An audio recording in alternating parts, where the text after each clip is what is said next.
Bom dia, começando mais uma live de leitura da palavra, de leitura da Bíblia, de leitura das Escrituras. Seja muito bem-vindo, que Deus te abençoe de forma sobrenatural, que a gente receba muito de Deus hoje aqui. Deixa eu ver que todo mundo está chegando. Nengo Vieira já chegou aí, meu amigo.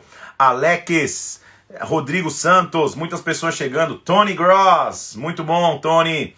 Renan Costa Runner, Daike Crepaldi, várias pessoas chegando aí pra gente ler a palavra de Deus junto, buscar o Senhor. Mauro Assis, Fábio, Deus abençoe, presbítero Fábio aqui de Brasília, querido demais. Nayala também, presbítera de Brasília, eita bênção. Jane Santos, Fios de Escarlate, olha só que mistério, hein? Ótimo, Hanna, isso Hanna, Deus te abençoe, assistiu o culto ontem. Tantas pessoas chegando, seja muito bem-vindo, que o Espírito de Deus possa estar sobre nós. Isabela Melete Oficial, essa é linda demais, tá assistindo também. Renata Fernandes, e assim vai, tá? Tá frio aí, viu? Hoje o negócio esfriou, me perguntaram aqui, eu já sou friorento por natureza, hoje abrir a geladeira aqui em Brasília. Vamos orar? Se bem que já me deu um calor agora aqui, quando começa a live já vem uma glória. Vamos orar então para que a presença de Deus venha sobre nós? Espírito Santo de Deus, vem sobre as nossas vidas agora, vem sobre a nossa casa, vem sobre nosso entendimento e pensamento. Abre-nos, meu Deus, para que nós tenhamos sabedoria para entender a Tua palavra e as Tuas Escrituras. Nós estamos aqui nesse propósito, Senhor, dedicados àquilo que o Senhor tem para fazer em nossas vidas. Por isso, vem, fala conosco, visita-nos e ministra-nos nessa manhã, Pai. Em nome de Jesus eu te peço, vem sobre nós agora, em nome do Senhor Jesus Cristo, em o nome do Senhor Jesus.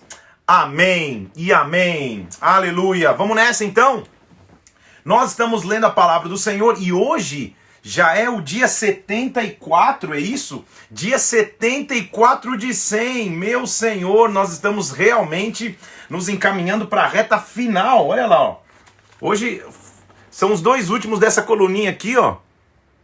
E aí vamos só faltar uma coluna, olha tudo que já foi aqui. Meu Deus, não sei contar você, mas tá passando bastante rápido, né? Óbvio que já são 74 dias. Mas mesmo assim tá passando rápido demais. Que bênção, vamos nessa? Vamos acelerar na palavra de Deus, buscar aquilo que o Senhor tem para nós. A porção, a provisão, o derramar que Ele tem para as nossas vidas hoje, em nome de Jesus Cristo. Vamos lá? Então, meu querido irmão e irmã, nós estamos no livro de Amós. E Amós, deixa eu travar aqui, né? E peraí. Vamos lá, né? Porque agora deu calor aqui no mistério. Aleluia. E o livro de Amós? Vamos lá. Isso, agora melhorou. Sangue do Cordeiro. O livro de Amós, lembra comigo que é um profeta que não se auto-intitula profeta, ele não se diz profeta. Pelo contrário, ele é um dos pastores da região de Tecoa, é uma região próxima a Judá, e próxima a Jerusalém, perdão, a região de Judá, e ele vai falar profecias em relação ao povo de Deus. O fato dele não se intitular profeta, não ser da linhagem profeta ou sacerdotal, não significa dizer que ele não seja um profeta. Ele é um profeta, e dos top ainda. Agora, ele vai profetizar contra aquilo que a nação estava vivendo. De novo, mais um profeta tentando trazer palavras de arrependimento para o povo. E por que é importante que a gente veja isso? Para ver que ao longo da história, antes do cativeiro acontecer, em diferentes momentos e às vezes até ao mesmo tempo, nós tivemos profetas alertando o que iria acontecer para ver se o povo se arrependesse. Lembra comigo que ontem no capítulo 5, a frase-chave do capítulo 5 foi buscai e vivei. Ou seja, busca o Senhor, você vai viver. Busca o Senhor, você vai ter vida. Busca o Senhor, você vai ter esperança. Então assim nós começamos lá, capítulo 6 de Amós. Lá vem ele dizendo: ai daqueles que andam à vontade em Sião, daqueles que vivem sem receio, daqueles que se julgam a principal nação da terra, a principal nação. Por quê?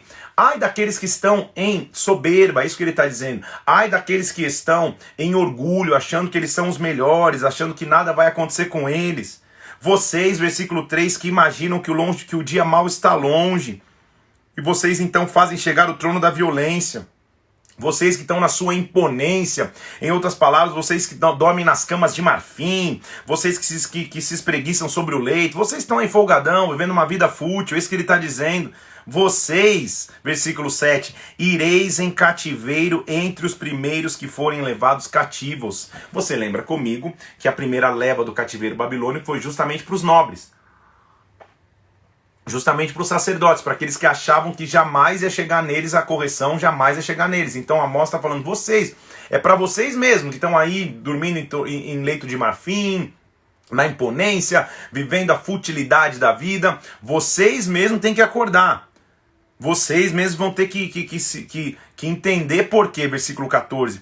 Eis que levantarei sobre vós, casa de Israel, uma nação, diz o Senhor Deus dos Exércitos, que os oprimirá, desde a entrada de Amate até o ribeiro de Arabá. Ou seja, vai vir uma nação, você e eu, por muitos estudos agora, já sabemos que nação é essa. Ele está falando da Babilônia, que viria para destruir, que viria para atropelar. Tudo bem? Aí, nos próximos 2 capítulos, nós vamos ler a visão que Amós teve, algumas visões, na verdade vamos ler 4 visões, que dizem justamente, são figuras de como que a terra, ou como a destruição chegaria sobre a terra e sobre as pessoas. Então primeiro o Senhor me fez ver uma formação de gafanhotos.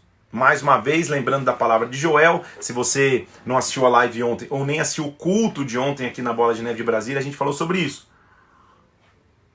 Quando o gafanhoto vem, foi só uma introdução, palavra que eu vou trazer no domingo à noite. Se prepare para o domingo à noite aqui na Bola de Neve de Brasília. Então eu vi gafanhotos surgindo no rebento da erva serôdia. Erva serôdia era a erva da colheita, ou seja, quando era época de colheita, eu vi o gafanhoto chegando. Quando já tinha acabado as colheitas do rei, inclusive, porque a primeira colheita, o tributo, era do rei, e depois se colhia para o povo. Então o rei já foi pago o tributo, agora quando está a colheita para o povo, aquilo que o povo vai viver e vai se sustentar, eu vi os gafanhotos vindo, ou seja, que ruína que seria, que destruição seria, se os gafanhotos atropelassem e viessem roubar a colheita. Tendo eles, é uma visão, né? Não é o que aconteceu, é uma visão. Tendo eles comido toda a erva da terra, eu disse, Senhor, perdoa, rogo-te, como que vai subsistir Jacó? Ele é pequeno. Então o Senhor se arrependeu e disse, não acontecerá. Arrepender, de novo, não é um termo igual a gente, eu comprei um negócio, me arrependi, fiz algo, me arrependi. Deus não pode se arrepender dessa forma, porque Deus nunca erra. Agora, arrepender é mudar a intenção. Então ele está tendo uma visão. Eu estou vendo o gafanhoto vindo, destruindo toda a colheita. Eu clamei, o Senhor mudou de ideia. O Senhor teve misericordiosa, foi longânimo. Então o que ele está tentando mostrar com essas visões? Gente, Deus já está nos alertando, na verdade Deus já está sendo compassivo conosco. Ele já está apresentando misericórdia para as nossas vidas. Mas e aí? Aí ele continua dizendo, aí eu tive outra visão. Deus chamou o fogo, versículo 4, para exercer sua justiça. Então disse eu, Senhor, cessa o fogo, Jacó é pequeno. Então, mais uma vez, o Senhor se arrependeu disso e disse, não vai acontecer. Até que ele tem uma visão. Então primeiro ele viu o gafanhoto, depois ele viu o fogo, agora ele viu o prumo. Olha lá, versículo 7. Também disse isto, eis que o Senhor estava sobre o muro levantado a prumo, e tinha um prumo na mão. Se você não é tão das tarefas domésticas ou de construção, você não vai talvez saber o que é o prumo, mas o prumo hoje, moderno, é um nivelador, que você, por exemplo, quando você pendura um quadro na parede, ou levanta um muro, ou até faz uma parede, você coloca o prumo para que, na indicação dele ali, normalmente uma bolinha de ar dentro de um pouquinho de líquido, para que na indicação que está no meio, mostre, opa, está direito, está aprumado, está alinhado. Para um quadro não ficar pendurado torto, para uma parede não ser construída de maneira torta, para o nível da construção ser homogêneo, se coloca um prumo. E esse prumo, desde então, ele está dizendo, então, a visão que eu tive o Senhor estava levantando um muro, mas com um prumo. Ou seja, ele estava construindo algo, mas aprumando, se é que existe esse verbo aprumar, eu imagino que sim. Ele estava colocando prumo. Ou seja, ele não vai deixar edificar de maneira torta. Ele não vai deixar edificar de maneira heterogênea e não homogênea, não uniforme. Ele vai edificar com o prumo na mão. Ou seja, até uma expressão hoje, Deus está vindo com o seu prumo, Deus está vindo para aprumar, ou seja, ele está vindo para alinhar. Para colocar em ordem, precisa ser colocado em ordem. Ele é Deus, ele é Senhor. Então é isso que ele está dizendo, tá? Eu tive ali uma visão, versículo 7, e o Senhor tinha um prumo na mão. Então o Senhor falou para mim, o que você vê, Amós? E ele respondeu, eu vejo um prumo. Então o Senhor disse, eis que eu porei um prumo no meio do meu povo de Israel e jamais passarei por ele. São 2 versículos agora, que daqui a pouco eu vou chamar a atenção para o segundo, que usam de figuras de linguagem. Por quê? A palavra prumo em hebraico é semelhante à palavra gemido, ou choro, ou lamentação. Então ele está fazendo um jogo de linguagens. Então ele está dizendo, o que você está vendo? Um prumo. Então, eu estou colocando um prumo em Israel. É duplo sentido. Parece com a palavra gemido e também é a palavra prumo. Tá entendendo comigo? Então, no original, ele está fazendo um jogo de palavras. Ele está dizendo, você não está vendo um prumo? Tô vendo, então. Eu estou colocando um prumo, entre parênteses, um gemido dentro da casa de Israel. Só para você entender que é um jogo de linguagens no original. Quando chegar outro versículo, eu vou te mostrar também, tá? Mas, isso quer dizer, os altos de Isaac serão assolados, os santuários de Israel, contra a casa de Jeroboão. Lembra que Jeroboão estava em pecado? Então, versículo 10. Amazias. Aí você vai falar, cara, como que era fácil ser profeta naquela época? Vai crendo. Jeremias, você lembra comigo, foi preso, foi pro tronco, foi para dentro da vala. Esse cara que nem se chamava profeta, começa a falar isso. Sabe o que acontece? Ele estava falando para a casa de Israel. E lá na casa de Israel ele chega e diz assim...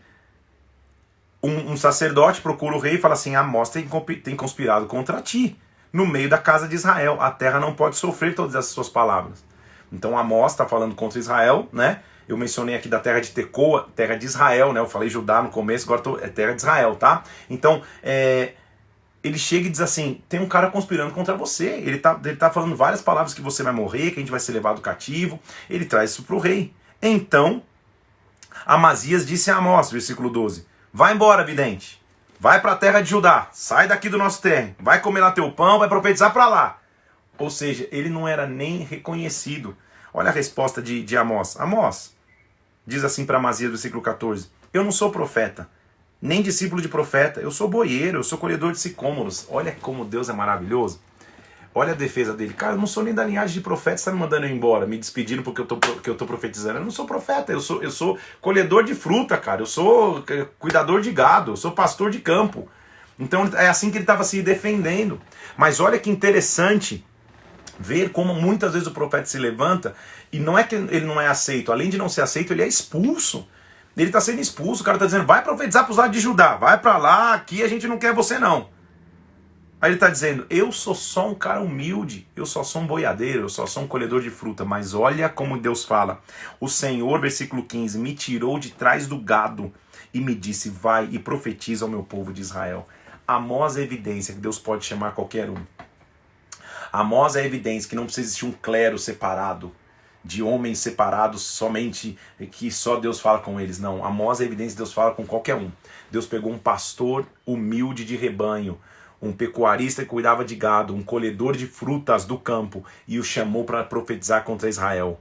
Porque Deus levanta quem Ele quiser, Deus levanta improváveis. Amós era um improvável. E aí você acha que Amós vai falar, não, pô, Amazias, não é bem assim não, cara, imagina, vai me expulsar, não, veja bem, não, sabe o que ele diz? Tudo bem, então assim diz o Senhor para você. Por que você está falando para não profetizar mais? Versículo 17, assim diz o Senhor. Ele está dizendo para o sacerdote que estava querendo calar a boca dele. Tua mulher se prostituirá na cidade, teus filhos e tuas filhas cairão à espada, a tua terra será repartida, e tu morrerás na terra imunda, e Israel certamente vai ser levado para o cativeiro. Ou seja, além de não mudar o destino de Israel, que eu estou profetizando, agora é contra você que a profecia vem, porque você está se levantando para tentar calar a verdadeira voz profética. Tudo bem? Aí ele tem uma outra visão. A gente já viu que ele teve a visão do gafanhoto, teve a visão do fogo, teve a visão do prumo. Agora ele vai ter uma visão semelhante à do prumo, também fazendo um jogo de linguagens. Lembra que eu te disse isso? Ele vê um cesto cheio de frutos. Lá vem então, versículo 1 do capítulo 8. Amós, o que você vê? Versículo 2. Eu vejo um cesto de frutos de verão. Ele falou, ótimo, chegou o fim para o meu povo de Israel e jamais passarei por ele. Não entendi essa visão não, né? Você pode falar, calma aí, o cara vê um cesto de fruto e Deus falou, é isso aí, chegou o fim. Por quê? De novo, um jogo de linguagem. Frutos na palavra em hebraico, frutos de verão, que eram os frutos dessa colheita do verão, a palavra hebraica é quase idêntica à palavra hebraica para fim ou final. Então ele está dizendo, o que você viu? Eu vi frutos de verão, viu bem, chegou o fim. Ele está fazendo de novo um jogo de linguagem, um trocadilho, está usando quase que um sinônimo, são palavras semelhantes para mostrar o que Deus ia fazer, tudo bem? Então ele ilustrou para que o povo, ao ver o fruto do verão, se lembrasse, chegou o fim, está chegando o fim de Israel, tudo bem? Ele diz, aí ele continua, a ruína de Israel está chegando. Versículo 7, jurou o Senhor pela glória de Jacó, Eu não me esquecerei de todas as suas obras para sempre. E essas obras que ele está falando não são obras boas, não. Se você ler os versículos acima, é tudo que o povo fazia de errado. Então Deus está dizendo, eu não vou esquecer, eu vou me lembrar do que vocês estão fazendo. Acontecerá que naquele dia, versículo 9, o sol vai se pôr ao meio-dia e a terra vai ficar escura, ou seja, vai entrar em escuridão. Eis que vem dias, diz o Senhor, versículo 11, em que enviarei, olha só que interessante, enviarei fome sobre a terra, não fome de pão e nem sede de água, mas de ouvir as palavras do Senhor. Ou seja, a pior ruína que vocês vão entrar, Israel, não é que vocês vão ser levados cativo, é que vocês vão ficar num vácuo de silêncio, vocês não vão ouvir a voz do Senhor. A fome vai vir sobre a terra, e não é fome de pão ou fome de água, ou sede de água, ele está dizendo, é a sede e a fome da palavra do Senhor. Em outras palavras, durante anos vocês tiveram profetas, vocês não estão ouvindo a voz dos profetas, aí então vocês vão entrar num tempo de lacuna e de vácuo, de silêncio profético, não vai ter mais profeta que profetize. É isso que ele está dizendo. Quando você despreza a profecia, chega algum momento que você vai deixar de escutar a palavra profética. E aí você vai clamar, Senhor, fala comigo, eu preciso ouvir a tua voz. Usa os profetas. E os profetas não vão existir, os profetas não vão falar, porque um dia você desprezou a palavra profética. Simplesmente porque ela disse aquilo que você não queria ouvir. Tudo bem? Então ele chega e fala assim para ele, olha, ele continua tendo uma outra visão. Agora a visão é do Senhor no altar, ou seja, dentro do templo.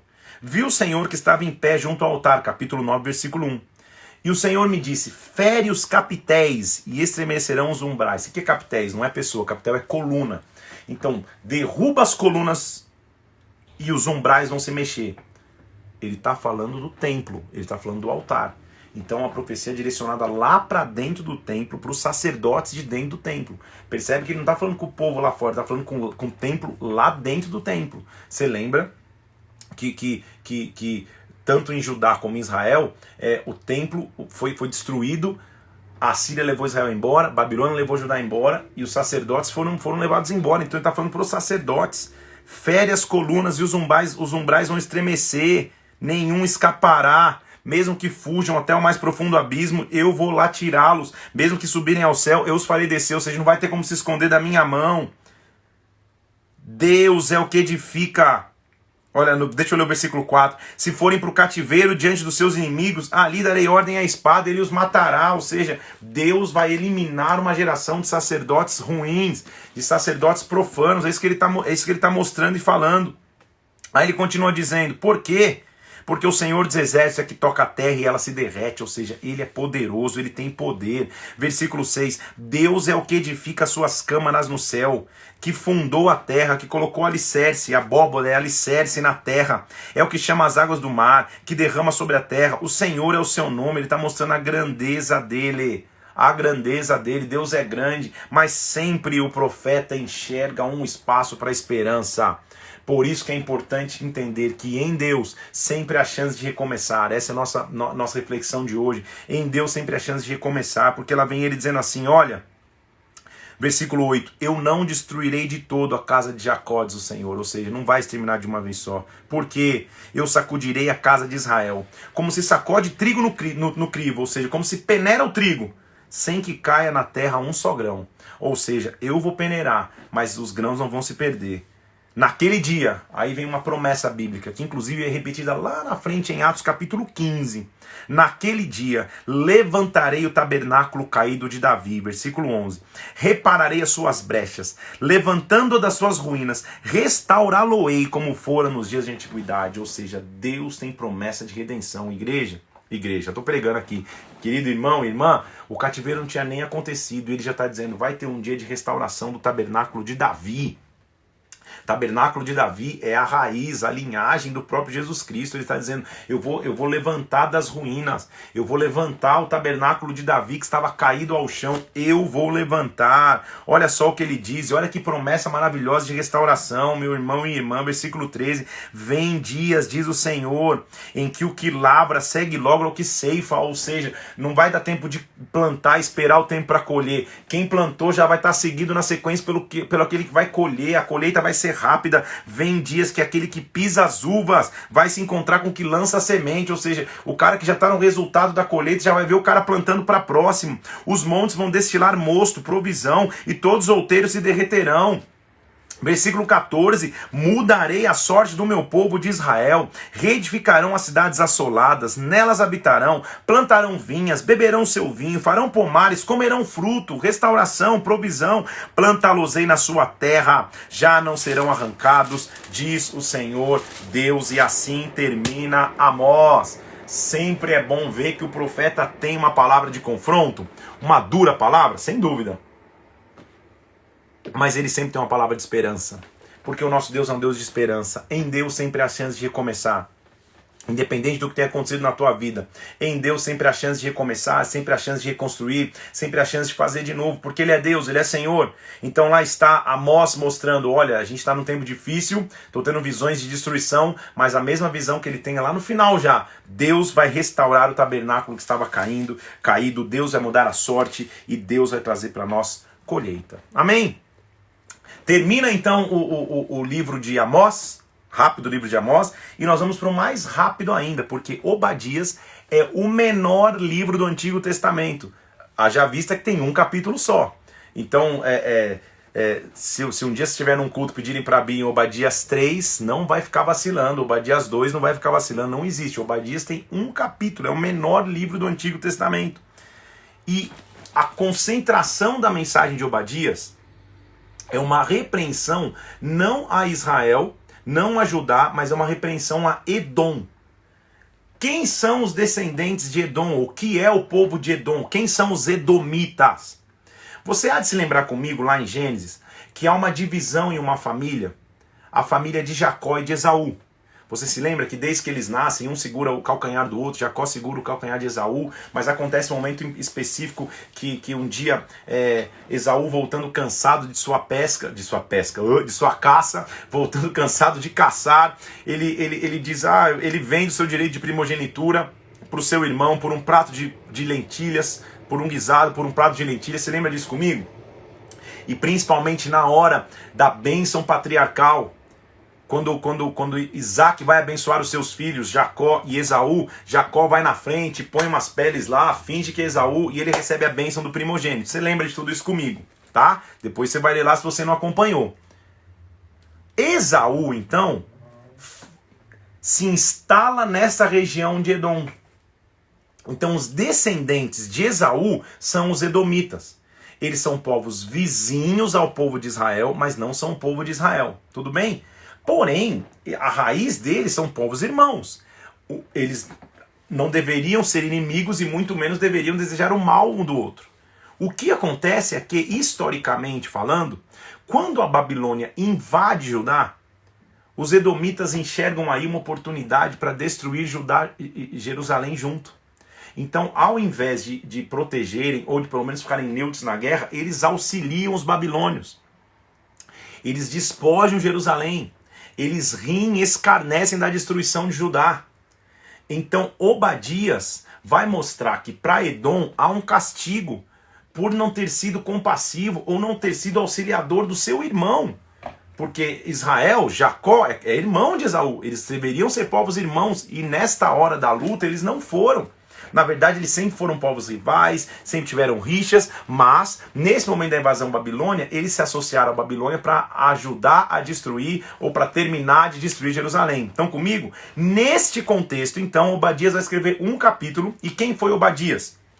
Provavelmente, ele foi um cara que estava indo para o cativeiro, na destruição, e escreveu essa mensagem durante o exílio de Judá. Tá? É o máximo de informação que a gente tem dele. Ele está avisando para Edom o que vai acontecer e qual vai ser a vingança do nosso Deus. Tudo bem? Então vamos ler então Obadias, capítulo 1 e o único capítulo desse menor livro do Antigo Testamento.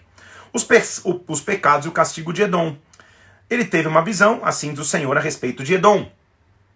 Ele diz assim, envia um mensageiro para as nações e fala para as nações, vamos levantar contra Edom. Então Edom também vai ser subjugado. A gente vai ver lá na frente que a própria Babilônia assim o fez, né? Lá na frente não, a gente já viu na história, tá? A gente já leu isso. Ele diz assim, Edom, eu te fiz pequeno entre as nações, você é desprezado. A soberba do teu coração te enganou. Você habita nas fendas das rochas e você dizia, quem que vai me destruir? Quem vai me derrubar por terra? Agora, como vocês foram rebuscados, filhos, versículo 6, como foram rebuscados os bens de Esaú, como foram esquadrinhados os tesouros escondidos, ou seja, ele faz uma analogia no versículo anterior, ele fala, cara, às vezes quando um ladrão rouba à noite, ele pega rapidamente o que é necessário e vai embora. Agora com vocês não, até os tesouros escondidos vão ser levados embora. Por quê? Versículo 7, não há em Edom entendimento, ele vai tirar o entendimento de Edom. Naquele dia, diz o Senhor, não acontecerá, diz o Senhor, que eu farei perecer os sábios de Edom e o entendimento do monte de Esaú. Por que vocês vão passar por essa justiça? Versículo 10, por causa da violência feita a teu irmão Jacó. Lembra que eu te disse? Cobrir-te-á a vergonha e serás exterminado para sempre. Porque no dia em que você estava presente, estranhos te levaram os bens, estrangeiros te entraram pelas portas e deitaram sorte sobre Jerusalém, você era um deles. Ou seja, quando Jerusalém foi invadida, Edom, você foi um deles, você ajudou a invadir Jerusalém, você deveria ajudar teu irmão Jacó, é isso que ele está dizendo. Olha o que ele diz no versículo 12. Você não deveria ter olhado com prazer para o dia do teu irmão, o dia de ruim, no dia da sua calamidade. Você não deveria ter se alegrado sobre os filhos de Judá no dia da angústia. Não deveria ter entrado pela porta do povo no dia da calamidade. Não deveria ter olhado com prazer para o seu mal no dia da calamidade. Não deveria ter lançado mão nos seus bens no dia da calamidade. Ele está dizendo, você não deveria ter aproveitado a situação para saquear junto Jerusalém. Agora, o dia do Senhor, versículo 15, está prestes a vir sobre todas as nações. Como você fizeste, agora vai ser feito sobre você. O teu mal feito vai voltar sobre a tua cabeça. Tudo bem? Então uma mensagem direta para Edom. Mas, versículo 17, no monte do Senhor haverá livramento. O monte será santo e os da casa de Jacó possuirão as suas heranças. Ou seja, mesmo a tua artimanha, Edom, não vai destruir a casa de Jacó. A casa de Jacó será fogo, a casa de José será chama e a casa de Esaú, resto. Aqueles incendiarão a este e consumirão, e ninguém mais restará da casa de Esaú, porque o Senhor falou. Então uma mensagem rápida, direta, porém específica sobre Edom. Tudo bem? Terminamos o livro curtíssimo de Obadias e já vamos entrar em outro profeta. Hoje tem muita matéria e muita coisa, hoje está bênção. Já vimos Amós, entramos em Obadias e agora vamos entrar num outro profeta. Que é um estilo completamente diferente. Por quê? Nós estamos acostumados a ver o profeta escrever seu próprio livro e usar como mensageiro, como mensagem da parte de Deus. Às vezes ele fala em primeira pessoa, ele mesmo, o profeta, falando. Às vezes ele fala como se o Senhor estivesse falando, numa mensagem direta ao povo. Jonas, apesar de ser considerado um profeta, ele não tem uma mensagem como os outros profetas, de arrependimento, ou ele mesmo falando em primeira pessoa, ou falando como se fosse o próprio Deus. Pelo contrário, a história de Jonas é a mensagem. Tudo bem? É mais uma narrativa, uma narração dos fatos, dos acontecimentos na vida de Jonas, que são a mensagem que a gente tem que aprender. E hoje, nesse tempo que a gente tem aqui, porque a gente ainda entra em Miqueias hoje, Jonas também, são 3 capítulos, se eu não me engano, é isso aí, 4 capítulos, também curto. Eu quero te ensinar, mas talvez te desconstruir algumas imagens na mente, porque você já ouviu várias pregações sobre Jonas. E uma das coisas que a gente escuta sobre Jonas é que Deus o havia mandado pregar numa cidade chamada Nínive. E a gente escuta falar que ele fugiu por medo. Ele entrou num barco e fugiu porque tinha medo. Eu discordo dessa afirmação e vou te mostrar o porquê. No meu entendimento, não foi o medo que fez Jonas fugir da pregação em Nínive. Deixa eu te explicar aqui e vou te explicar o contexto. Então o que acontece? Jonas, ele viveu numa época em Israel, durante o reinado de Jeroboão II. Há uma dúvida em autores se foi o próprio Jonas que escreveu a história ou se um autor desconhecido narrou a história de Jonas. Isso indifere. O fato é que o tempo é esse. Jonas foi indicado, e ele já é mencionado inclusive em 2 Reis capítulo 14, ele era filho de Amitai, ele vivia perto de Nazaré, 5 quilômetros de Nazaré, nas tribos de Zebulon. Ele profetizou então durante o reinado de Jeroboão II. Ele precedeu um pouco Amós, tá bom? A gente já falou de Amós, então a gente está voltando no tempo um pouco. Ele, olha só que interessante, ele foi o único profeta do Antigo Testamento enviado diretamente para pregar aos gentios. O único. Todos os outros pregaram a judeus. Um falou a Judá, outro falou a Israel, ao povo hebreu. Ele foi o único que teve uma mensagem: vá pregar em outra cidade fora de Israel. Nós tivemos em algum momento, por exemplo, Elias, Um exemplo, Elias foi para Sarepta, mas ele foi morar em Sarepta, não pregar a Sarepta. Nós temos, por exemplo, Eliseu indo para Damasco, mas ele foi viajar a Damasco, não pregar a Damasco. Uma mensagem direta, vá pregar a uma cidade que não é da comunidade dos hebreus. É a primeira vez no Antigo Testamento que isso acontece. Então isso é muito importante também, porque significaria uma quebra de paradigmas. Exatamente por isso, eu imagino e creio que não foi o medo que fez Jonas fugir. Foi outro motivo, eu vou te provar na Bíblia qual foi, tá bom? Então lá vem Jonas, ele, filho de Amitai, um profeta, um cara extremamente zeloso pela religião e pelo seu patriotismo, patriotismo, para não errar mais, em Israel. Ele era um cara raiz, ou seja, para ele, sem dúvida, o evangelho só estava, a presença de Deus ou o temor a Deus, só estava reservado para aqueles que eram fruto da nação de Israel. Tudo bem? Nínive era a capital da Assíria.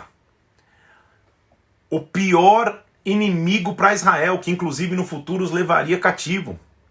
Nínive era a expressão do inimigo do povo de Israel.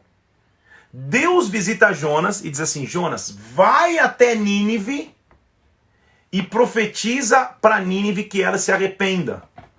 Olha que loucura! Jonas não entende essa chamada e não vai, ele vai no sentido oposto. E não porque ele estivesse com medo, mas porque ele não achava que Nínive deveria ser digna de perdão e arrependimento. Então o que fez Jonas fugir foi o seu pré-julgamento, foi o seu pré-conceito de que Deus não poderia trazer arrependimento para um povo inimigo. Então Jonas estava querendo dizer para quem podia se pregar e para quem não podia. Estão comigo aqui? O que Deus tinha dito para Jonas, vamos tentar fazer uma analogia, era semelhante a você chegar para um cara que torce para um time X e falar assim: torcedor do time X, vá na sede da torcida organizada do time Y e diga lá para eles: olha, se corrijam aí, corrijam as estratégias porque vocês também são bonzinhos. É inimaginável, Jonas não aceita essa missão e foge dessa missão, não por medo, mas por pré-concepção e julgamento. Vou te provar na Bíblia isso. Vamos nessa, só para você entender, então, a história de Jonas e como nós temos que aprender. Então, Jonas capítulo 1, Jonas, filho de Amitai, veio a palavra do Senhor e disse: Jonas, vai à grande cidade de Nínive, capital da Síria, clama contra ela, porque a sua malícia subiu até mim. Clamar contra a cidade, o profeta já sabia o que era. Clamar contra é fazer a tua função de profeta. Alerta-os para que eles tenham chance de se arrepender. Não é trazer uma palavra de maldição, é alerta para chance de arrependimento. Jonas se levanta, mas ao invés de ir a Nínive, a Bíblia diz que ele foge da presença do Senhor para Tarsis, ele vai para o outro extremo. Ele paga a passagem, entra num navio e vai embora para o outro lado. Como se dissesse: Deus me livre dessa missão. O Deus que me deu essa missão que me livre. Eu não vou para Nínive de jeito nenhum. Era perigoso ir? Evidente que era. Havia chance do povo não se arrepender? Evidente que havia. Mas a raiz que o fez ir embora é porque ele não queria nem ter a possibilidade de que o povo inimigo de Israel tivesse a chance de se arrepender e que Deus pudesse colocar a mão sobre eles. Mas Deus estava começando a ensinar uma lição em figura, de que o evangelho não estava fechado somente para os judeus, o evangelho não estava somente fechado para os hebreus. Estão comigo aqui? Ele entra no barco e vai embora. Ele vai para o lado oposto. E aí, quando você está indo oposto àquilo que Deus tem para a tua vida, oposto ao plano que Ele tem para a tua história, a tempestade vai começar a apertar. Então começa uma tempestade gigantesca no barco. O vento estava tão forte que o barco estava a ponto de despedaçar, versículo 4. Os marinheiros estavam cheios de medo e cada um começou a gritar para o seu Deus. Não tinha só hebreu, não tinha quase nenhum, na verdade. Cada um gritando para o seu Deus. Me ajuda, jogando fora a carga do barco, ver se aliviava o barco, o peso, para ver se ele continuava em pé. E aí a gente começa a entender o posicionamento de um profeta que está distante daquilo que Deus chamou para fazer. Porque o barco está quase afundando, está quase virando, está todo mundo desesperado. E sabe o que Jonas estava fazendo? Dormindo. A Bíblia diz no versículo 5 que todos estavam no mar, clamando de medo, desesperados. Jonas havia descido ao porão e se deitado e dormia profundamente. Quando a gente está distante dos propósitos de Deus, quando a gente está indo para o lado oposto daquilo que Deus falou para a gente fazer, a gente quer que o tempo passe rápido, a gente quer dormir para ver se o problema passa e o problema só piora.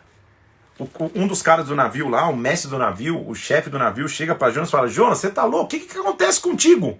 O que se passa contigo? O que você tá dormindo? No meio do... O barco tá afundando, a gente vai morrer, você tá dormindo. Levanta-te, invoca o teu Deus. Talvez assim esse Deus se lembre de nós para que não pereçamos. Era mais ou menos num navio afundando. Cada um clama para o seu Deus, um pelo menos vai responder. Era isso que eles estavam dizendo. Eles estavam falando: Jonas, você tá louco? Você vai dormir? Nós estamos morrendo, você vai dormir? O sono do profeta Jonas só mostra o quanto ele estava distante do propósito de Deus para sua vida. Talvez teu ministério esteja adormecido porque você está indo no sentido oposto daquilo que Deus chamou para fazer. Talvez você está adormecido aí, está tudo afundando e alguém precisa te acordar. Fala: ei, clama ao teu Deus para que ele responda. Clama a Deus para que ele responda. Então, a tempestade acontecendo, você fala: vamos lançar sorte. Lança sorte era um sistema de adivinhação antigo, que era mais ou menos assim: vamos entender onde é a raiz do nosso problema. Então eles lançam sortes. Havia algumas maneiras de se lançar sorte.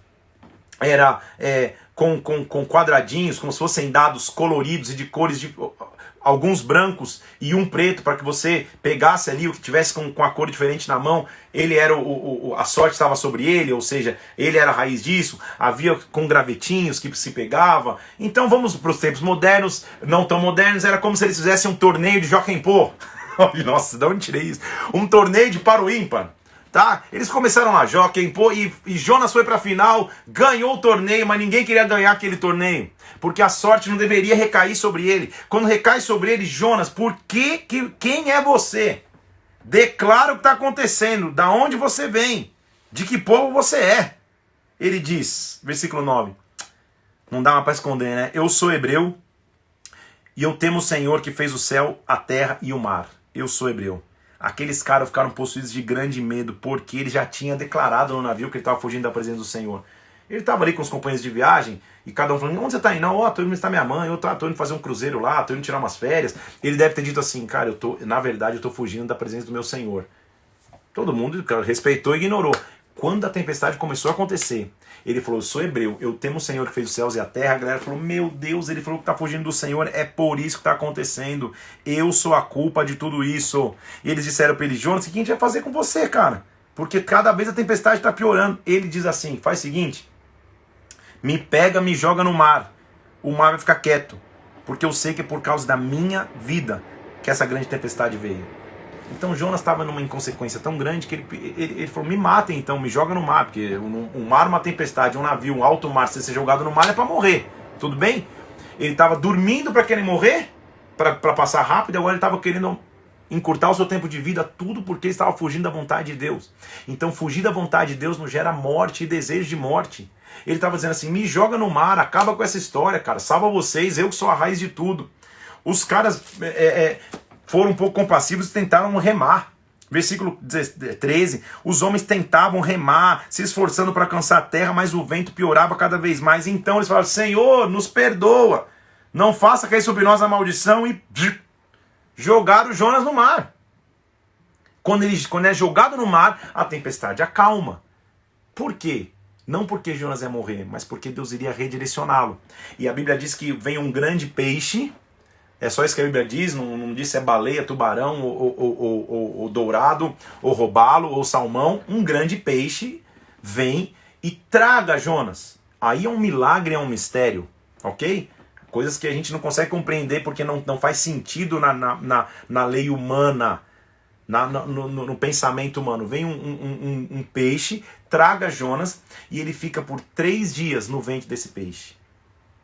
3 dias significa ressurreição. Então, quando eu estou indo contrário ao que Deus tinha para minha vida, Deus às vezes gera uma tempestade, eu sou lançado no mar, mas Ele me abraça e cuida de mim. E eu entro num período de ressurreição. Eu entro num período onde eu estou aprendendo a ressuscitar com Ele. Onde os sonhos vão ressuscitar, onde a esperança vai ressuscitar. Perceba que ele não cai no mar e Deus faz assim e ele aparece já em Nínive. Não, ele primeiro é cuidado dentro do peixe. Vem cá. 3 dias, símbolo de ressurreição. 3 dias. Como Jesus Cristo ficou 3 dias no terceiro dia ressuscitou de dentro de um túmulo. Jonas está ressuscitando para a sua história de dentro da barriga de um peixe. Ele ora ao Senhor, porque o peixe o vomita, ele ora ao Senhor, perdão, de dentro do peixe. Ele diz assim, Senhor, e na minha angústia eu te clamei, versículo 2 do capítulo 2. Do abismo eu gritei, Senhor. Senhor, versículo 7, quando desfalecia dentro de mim, eu me lembrei do Senhor. Subiu a ti a minha oração do teu santo templo, ou seja, o Senhor ouviu o meu clamor. Agora, Pai, eu vou te oferecer sacrifício. O que eu votei, pagarei, ou seja, eu vou cumprir minha missão. Ao Senhor pertence a salvação. Então o peixe vomitou Jonas da terra. Eita, meu Deus. O peixe então foi, você está indo para o lado errado, deixa eu te pegar o peixe e te fazer voltar. Então o peixe que faz tudo ficar escuro ao redor, o peixe que me faz perder a perspectiva um pouco, muitas vezes não é o fim, é o recomeço. Porque em Deus há sempre uma chance de recomeçar. Então Jonas está indo para um navio que está te levando para o extremo, você está indo cada vez mais longe, você está indo cada vez mais oposto. Deixa eu mandar um peixe, você vai ficar 3 dias aí quase que morto dentro da barriga dele, mas o peixe vai te levar de volta. É isso que está acontecendo com Jonas. Jonas então recebe versículo 1 do capítulo 3, perdão, pela segunda vez a palavra que diz assim, vai para Nínive e profetiza contra ela. Jonas já não tinha mais o que negar, concordando ou não, ele se levantou, foi para Nínive. Nínive era uma cidade muito grande e importante, e de 3 dias para percorrer, de tão grande que era a cidade. Jonas começou a percorrer a cidade e dizendo, vai passar 40 dias e Nínive vai ser subvertida. Ou seja, ele começou a trazer a palavra que Deus tinha falado para ele e para Nínive, mesmo a contragosto. Tô te afirmando que ele não fugiu de Nínive por medo, ele fugiu de Nínive por preconceito, por achar que aquela cidade não merecia receber de Deus. Os ninivitas creram em Deus, proclamaram um jejum, se vestiram de panos de saco, desde o maior até o menor. Isso é sobrenatural. Ele está pregando aos gentios. Ele está pregando para o povo fora da aliança. Só houve um registro já lá na Babilônia, quando Nabucodonosor escuta o que Daniel viveu, vê o que Sadraque, Mesaque e Abednego viveu e começa a se voltar a Deus. E no final se volta a Deus. Até então não há tantos registros de pessoas fora da aliança de Israel e de Judá que escutem a Deus, muito menos uma cidade inteira, capital da Assíria. Eles clamam um jejum, eles se vestem de pano de saco, eles se arrependem. E a Bíblia diz, versículo 10, que o Senhor viu o que eles fizeram, como se arrependeram, viu que era mau o seu caminho, e Deus se arrependeu do mal que tinha dito que faria e não o fez. Glória a Deus, uma cidade inteira é liberta, uma cidade inteira é poupada da destruição porque se converteu a Deus, porque se converteu ao Senhor. Aí você deve escutar, poxa, Jonas deve estar dando um glória. Jonas deve estar sobrenaturalmente falando, meu Deus, que sensacional, eu sou o profeta dos profetas, eu sou o primeiro profeta que pregou aos gentios e eles ouviram, bababá. Não. Lembra que eu te disse que Jonas não foi pregar para Nínive porque ele não achava que Nínive merecia? Ele não fugiu de Nínive por medo, ele fugiu de Nínive porque ele julgava. E eu vou te provar isso. Porque depois que Nínive se converte, Deus se arrepende do que ia fazer. Olha o que diz o versículo 1 do capítulo 4. Com isso, ou seja, com o livramento de Nínive, desgostou-se Jonas extremamente e ficou irado. Como assim? Você imagina você pregar para uma pessoa, a pessoa se converte e você fica irado? Será que isso não acontece nesses dias atuais? Será que nós como igreja e você como servo de Deus às vezes quer dizer quem pode e quem não pode receber da palavra de Deus? Uma coisa é você aceitar o pecado. Nós não devemos aceitar o pecado. Outra coisa é você pregar para o pecador. São coisas diferentes. Deixa eu falar mais uma vez. Uma coisa é você olhar para um cara que está no pecado, no vício, na promiscuidade, na imoralidade, no roubo, e não aceitar e não compactar com esse pecado. Outra coisa é deixar de pregar para ele. Porque como ouvirão se não há quem pregue? Então não sejamos como Jonas. Quem diz, não, esse povo aí não tem como ele ouvir. Ah não, essa casta da sociedade, esse tipo de gente, eles não têm como ouvir o evangelho, não é para eles. Quem se comporta assim, se comporta como Jonas. Jonas pregou para Nínive, Nínive toda se arrependeu e ele ficou irado. Vai entender, Jonas. Ele ficou irado. Ao invés dele glorificar Deus, cara, eu sozinho preguei para uma cidade, Nínive tinha aproximadamente 120 mil pessoas. Eu preguei sozinho para 120 mil pessoas, e a cidade inteira se converteu. Ao invés de eu dar glória, nada, nunca tinha sido registrado isso na Bíblia até então. Nunca ninguém tinha vivido um milagre desse tamanho, de pregar para fora de Israel e uma cidade inteira se converter. Ao invés de eu ficar feliz, eu fiquei irado. Por quê? Porque na minha cabeça Minha Jonas, tá? Na minha cabeça religiosa, eu achava que os povos inimigos não deveriam ter compaixão. Estão aqui comigo? Então lá vem ele dizendo, então ele orou ao Senhor e falou, Senhor, não foi isso que eu te disse quando eu estava na minha terra? Eu não te falei que ia dar ruim? Por isso que eu fugi para Tarsis. Ele está dando a razão. Porque eu sabia que o Senhor é clemente, eu sabia que o Senhor é misericordioso, eu sabia que o Senhor demora para se irar, eu sabia que o Senhor é grande benignidade e que o Senhor se arrepende do mal. Ou seja, eu sabia que se eu pregasse, Nínive ia se arrepender e não ia ser destruída, Pai. Por isso que eu fugi. Estão aqui comigo? Senhor, eu te peço, me tira a vida, porque é melhor morrer do que viver. Deus tem que ter paciência, vamos combinar? Porque Deus vira para Jonas e fala assim, Jonas, versículo 4, é razoável tua ira? Tipo, faz sentido tua ira, cara? Você acabou de pregar para uma cidade, a cidade inteira foi salva, e você tá nervosinho, você tá com birrinha, porque você acha que eu, como Deus, não posso tocar alguém que não é do teu povo? Como assim? Estão aqui comigo? Esse é o cuidado que a gente tem que ter, para nós não nos fecharmos no nosso mundinho cristão, para nós não nos fecharmos no nosso mundinho evangélico e acharmos que a palavra de Deus é só para nós. Não, a palavra de Deus é para todo aquele que tem que ouvir. Mais uma vez, uma coisa é compactuar com o pecado, nós jamais compactuaremos. Nós jamais deixaremos de pregar a verdade. Mas outra coisa é deixar de pregar para o pecador. É olhar para o pecador e falar, não, você não merece, você é isso, e já pré-julgá-lo. A nossa base é o amor. A nossa base é o amor. Eu quero sim na minha igreja, eu quero sim no meu ministério, receber todo tipo de pecador, para que ele possa se arrepender e se converter. Eu não quero pré-julgá-lo antes. Então eu quero cumprir a palavra de Jesus Cristo que a gente vai ver lá no Novo Testamento. Venha do jeito que você estiver. Você vem como está, mas não permanece como estava. Você é transformado, mas venha. Então que o nosso evangelho traga as pessoas e não repulse as pessoas. Estão aqui comigo? De novo, não compactue com o pecado, mas nunca deixe de pregar para o pregador. Jonas estava aprendendo isso. Deus falou para ele, Jonas, é razoável a tua ira, cara, não estou te entendendo. Eu te salvei na barriga do peixe, você ia morrer indo para Tarsis, eu te salvei, te vomitei na terra, você teve êxito no teu ministério, tudo que eu te pedi para fazer aconteceu, e agora você está bravinho porque você não queria que Nínive tivesse perdão. Cara, você virou Deus, é isso, Jonas? É razoável a tua ira? Jonas saiu da cidade e se assentou no oriente da cidade e ficou só ali olhando para ver o que acontecia na cidade. Ele está falando, não é possível que não vai vir uma chuva de fogo aqui e vai destruir essa Nínive. Ele ficou ali olhando. Estava tão quente que o Senhor fez nascer uma planta.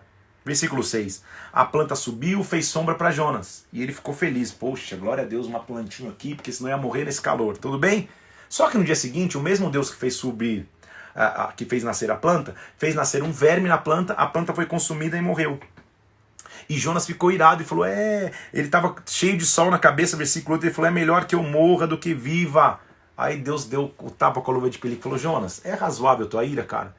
Para uma plantinha que você nem trabalhou para cultivar, porque ela morreu, você está triste? Você não vai ter compaixão da cidade inteira? Como que eu não teria compaixão de uma cidade inteira? E assim acaba o livro de Jonas. Foi tão com classe a sova que ele deu em Jonas que não tem nem espaço para resposta. Não tem nem espaço para resposta. Posso te falar um paralelo para a gente um pouco mais fundo? Sabe qual é o paralelo do Novo Testamento da história de Jonas? A história do filho pródigo. Não entendi, pastor, vou te explicar. Você lembra comigo que o filho pródigo sai de sua casa e o irmão mais velho fica? O irmão mais velho fica em casa e quando o filho pródigo volta ele diz assim, eu sempre tive aqui, meu pai nunca me fez uma festa, porque ele não achava, o filho mais velho não achava que o filho mais novo, por ter ido embora, tinha direito ao arrependimento. Na cultura de Israel, quando a família começava a se perder, era a responsabilidade do filho mais velho sair do seu conforto e ir atrás. Então sabe o que o filho pródigo tinha que fazer? Ele tinha que ter saído de sua casa e ir atrás. Eu vou buscar o meu irmão mais novo que está louco, que está perdendo dinheiro, que está bebendo lavagem de porco. Antes que ele volte, eu vou buscá-lo. Então se o filho pródigo tivesse um irmão mais velho que fosse buscá-lo, seu esforço seria muito menor, suas dores seriam muito menores. Jonas está se comportando assim, como o filho mais velho que fica em casa, de braços cruzados, só julgando lá fora. Então nós não podemos ser como o filho mais velho, aqueles que cruzam os braços dentro de suas igrejas, dentro de seus palácios, dentro de seus ministérios, dizendo, o mundo realmente está corrompido e perdido, mas o que nós estamos fazendo para transformar o mundo? O que nós estamos fazendo para amar o mundo? O que nós estamos fazendo para pregar o evangelho a toda criatura? Reflete nisso aí em nome de Jesus. Amém? Te disse que hoje tinha muita matéria, muita coisa, e nós vamos para o último livro, Miqueias. Miqueias, ele foi contemporâneo de Isaías e também por um breve período contemporâneo de Oséias. Ele morava numa cidade próxima de Jerusalém e ele profetizava muito nessa região. Miqueias, ele profetizou então no período do rei Jotão e do rei Ezequias. Jotão, Acás e Ezequias em Judá. Então, de novo, você tem que se situar no tempo. Ele escreve mais no sentido poético, mas também falando contra Israel e contra Judá, quais são as ameaças que esse povo teria. Então, lá comecemos nós. Veio a visão a Miqueias e diz assim: prestem atenção, terra, preste atenção tudo que tem na terra. O Senhor testemunha com vocês, porque o Senhor sai do seu lugar e desce e anda sobre os altos da terra. Então, de novo, ele está começando numa linguagem mais poética, que faz muito sentido na época. Deus está andando, Deus está caminhando sobre a terra, hein? Prestem atenção, isso que ele está dizendo. Por quê?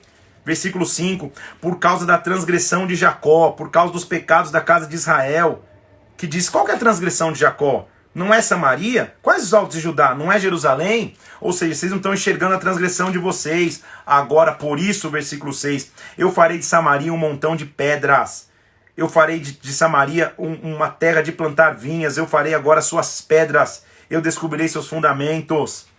As imagens de escultura vão ser destruídas. Por quê? Versículo 9, as feridas são incuráveis. O mal chegou até a Judá. Então, de novo, mais um profeta de alerta. Ele vai falando, olha os gananciosos, versículo 1 do capítulo 2, que imaginam a iniquidade, que maquinam o mal. Assim diz o Senhor, eis que projeta o mal contra esta família, aqueles que trazem o mal. Ele também vem dizendo para os falsos profetas, versículo 6, eles dizem, não fala mais essas palavras, não profetiza mais, porque a desgraça não cairá sobre nós. Então todo profeta verdadeiro vai ter o contrapartido, são profetas que estão, não, tá tudo bem, não fala mais nada, tá tudo ótimo, tá tudo tranquilo. Ele está dizendo, não profetize isso não. O que o Senhor vai fazer? Certamente, versículo 12, eu vou ajuntar todo Jacó, eu vou congregar o que restou de Israel, eu vou colocá-los como ovelhas no aprisco. E aí, nesse momento, eles, versículo 13, três coisas importantes, eles romperão, entrarão e sairão pela porta. Romperão, entrarão pela porta e sairão por ela. O seu rei irá diante deles e o Senhor vai à sua frente. Então, quando Deus livra do cativeiro, eu faço três coisas. Eu vou romper, vou entrar pela porta e vou sair pela porta. Isso mostra a conquista e o Senhor vai à nossa frente. Como muitos profetas disseram, ele também vai falar do julgamento e da repreensão sobre os profetas falsos, sobre os sacerdotes falsos. Ele diz assim, versículo 5 do capítulo 3, acerca dos profetas que fazem errar o meu povo e clamam paz, quando tenho que mastigar, mas apregoam guerra santa contra aqueles que nada lhe metem a boca. Ou seja, quando eles são supridos, eles dizem que é paz. Quando eles não são supridos, aí eles trazem justiça. Profetas que profetizam de acordo com o que querem. Assim, versículo 6, vocês vão ficar sem visão. Vocês não vão ter adivinhação. O céu vai se expor sobre os profetas e o dia vai ficar negro, o dia vai ficar em trevas, ou seja, o dia vai se escurecer. Os profetas vão perder a direção.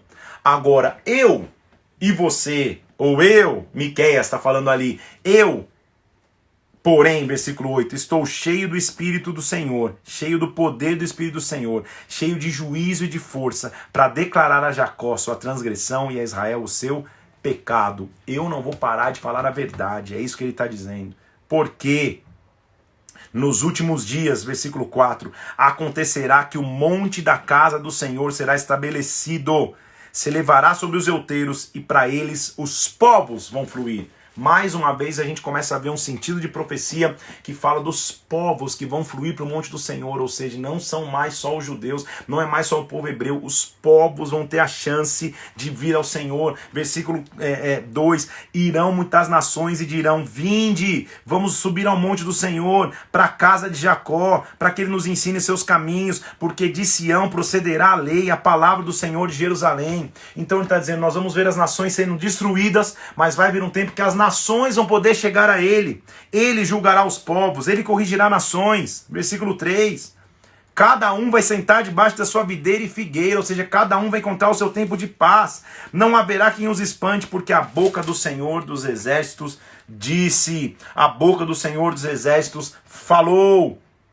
Sofre agora, versículo 10, se esforça, filha de Sião, olha como aquela que está para dar à luz, porque agora sairá da cidade, habitarás no campo, virás até a Babilônia, mas na Babilônia você vai ser liberta, ali o Senhor vai te remir das mãos dos teus inimigos. Então o que ele está dizendo? Vocês vão para a Babilônia, mas já saibam, vai vir esperança. E aí, eu quero fechar hoje com um versículo profético demais. Profético demais. Ele está dizendo assim, capítulo 5, versículo 2. A raiz da redenção. Tu, ele está falando para uma cidade. Tu, Belém Efrata, pequena demais para figurar entre os grupos dos milhares de Judá. Você é uma cidade tão pequena, mas é de você que sairá o que há de reinar em Israel, cujas origens são desde os tempos antigos até a eternidade. De Belém, cidade pequena demais, que não tinha esperança, vai ser a cidade do recomeço. Eu e você sabemos quem é o Salvador que nasceu em Belém. Quem é aquele que nasceu em Belém? Nós sabemos que quando Maria estava para ganhar um bebê, houve um recenseamento em Israel e ela teve que sair da cidade que estava na região da Galileia para ir até Belém para se recensear, porque a promessa de Miqueias precisava ser cumprida. Belém, pequena entre as milhares, você é o recomeço de Israel. Em Deus sempre é uma chance de recomeço.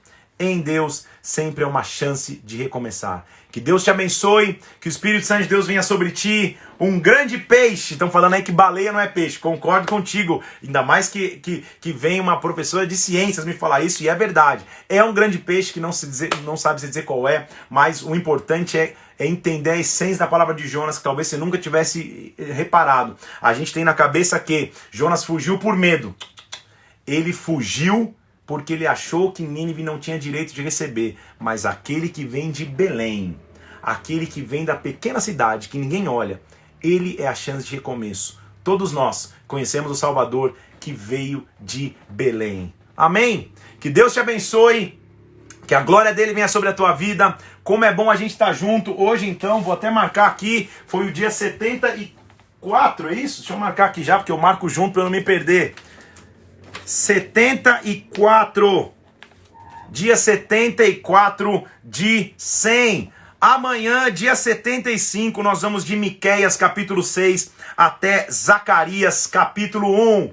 De Belém veio um Salvador para nossas vidas. De Belém veio aquele que sempre nos faz recomeçar. Independente da área que você estiver vivendo, independente da dificuldade que você possa estar atravessando, entenda uma coisa. Recomece, esteja pronto para recomeçar. Deus abençoe teu dia, um abração, até amanhã às 11 horas da manhã para a nossa live da Bíblia, dia 75. Um abraço, fica na paz do Senhor, até mais!